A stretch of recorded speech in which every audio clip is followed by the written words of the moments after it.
زبیدہ نے جو کچھ کیا تھا وہ بالکل پرفیکٹ ہے، وہ کما لے گی، اس کو جنت مل گئی۔ حالانکہ زبیدہ کے بارے میں لکھا ہوا ہے کہ زبیدہ جس وقت میں اللہ کے دربار میں پیش ہوئی، اللہ نے اس کے بعد پوچھا زبیدہ تم میرے دربار میں کیا لے کے آئی ہو، تو اس وقت میں انہوں نے نہر زبیدہ کو پیش کیا۔ حجاج کرام کی خدمت کے واسطے میں نے طائف کی سرزمین سے نہر نکال کر عرفات کے میدان میں وہاں تک حاجیوں کی سہولت کے لیے بنایا، ان کی سواریوں کی سہولت کے لیے بنایا۔ اللہ اگر یہ نہر پانی قبول ہے تو اس کے بدلے میں مجھے جنت عطا فرما دے۔ اللہ فرمایا وہ تو گورنمنٹ کا پیسہ تھا، اور کس کا پیسہ تھا؟ تو گورنمنٹ کا پیسہ تھا۔ ہارون رشید تمہارے شوہر صاحب نے جو کچھ پیسہ اٹھا کر کے دیا تم نے اسے بنوایا، وہ کس کا پیسہ تھا؟ اس کے بدلے میں جنت ملتی نہیں۔ ارے زبیدہ ایک دم پریشان، اب کیا ہوگا، اب کیا ہوگا؟ تو اللہ نے فرمایا ٹھیک ہے، لیکن ایک وقت وہ گزرا ہے تمہارے سامنے کہ جس وقت میں تم جھولا جھول رہی تھی اور تمہارے سر پر دوپٹہ نہیں تھا، اسی وقت میں اذان کی آواز آئی اور تم نے فوراً اٹھا کر دوپٹہ اپنے سر کے اوپر ڈال لیا۔ وہ ادا مجھ کو اتنی پسند آئی کہ آج اسی ایک نیک عمل کے بدلے میں تجھ کو جنت دیتا ہوں۔ ایک ادب و احترام، چھوٹی سی بات، زبیدہ کو اس طرح جنت مل رہی ہے۔ آج کوئی نیکیاں پیش نہیں ہو رہی ہیں، 4000 لوڈیاں نوکرانیاں جو محل کے اندر قرآن پڑھتی ہیں وہ نیکیاں نہیں، جو پابند صوم و صلات ہے وہ نیکیاں نہیں۔ یہ ایک نیکی جو اللہ نے آج پسند کی ہے تو وہ سر پہ ڈھانپنے کے لیے تھوڑا سا کپڑا جو ڈالی ہے، بس اسی کی بنیاد پر اللہ تعالیٰ نے اس کی جنت کا فیصلہ کر دیا۔ اس لیے میں کہا کرتا ہوں کسی عمل کو جو نیک ہو، چاہے وہ چھوٹا ہو یا بڑا، اس کو چھوٹا نہیں سمجھنا چاہیے۔ کر گزرنا ہو سکتا ہے اسی کے بدلے میں ہماری جنت کا فیصلہ ہو جائے، معلوم ہوتا نہیں۔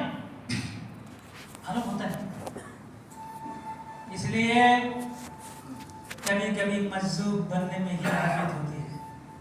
کبھی کبھی ہارون رشید کے دربار میں ایک مرتبہ بہت پڑھا لکھا سائنٹسٹ سمجھو، عالم میں دورہ، فلسفہ اور منطق کا امام، بڑا ماہر آیا، اس نے سوال کیا، سارے وزراء فیل ہو گئے، کسی نے جواب نہ دیا۔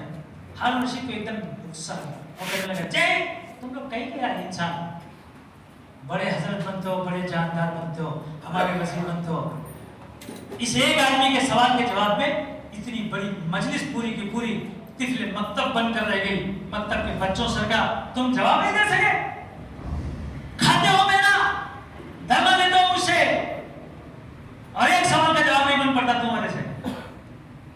3 دن کے اندر میں پھر اس کو بلاؤں گا، اگر تم لوگوں نے جواب دے دیا تو ٹھیک، نہیں تو یاد رکھنا ساری تمہاری جتنی چیزیں ہیں سب کو ایک طرف سے اس کو ضبط کر لوں گا، نکال لوں گا، چھین لوں گا تمہارے ہینڈ اوور سے، اور اس کے علاوہ تمہاری جان کے بھی ڈالنے پڑیں گے۔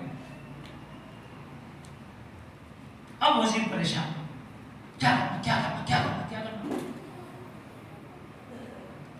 ایک وزیر کہنے لگا جو پاگل ہے نہیں اس کو پکڑیں گے، شاید ہو سکتا اسی سے مسئلہ حل ہو۔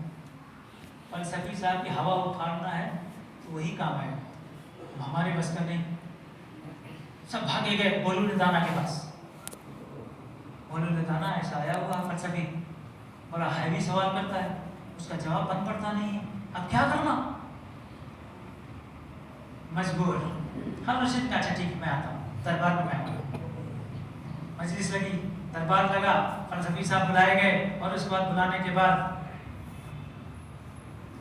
ہارون رشید نے کہا ہاں بھائی کون سوال کا جواب دے گا، کھڑے ہو جاؤ۔ اب سب ایک دوسرے کو دیکھ رہے ہیں، وہ ان کا دیکھ رہا، وہ ان کا دیکھ رہا، ان کا دیکھ رہا۔ اتنے میں پردے کے پیچھے سے بہلول نکل کے باہر، حضور کیا یہ فلسفی صاحب کے سوال کا میں نہ جواب دے دوں؟ ارے دیوانہ تو کدھر سے نکل کے آیا، یہاں اس طرح پیچھے آجا، اچھا تو جواب دیتا؟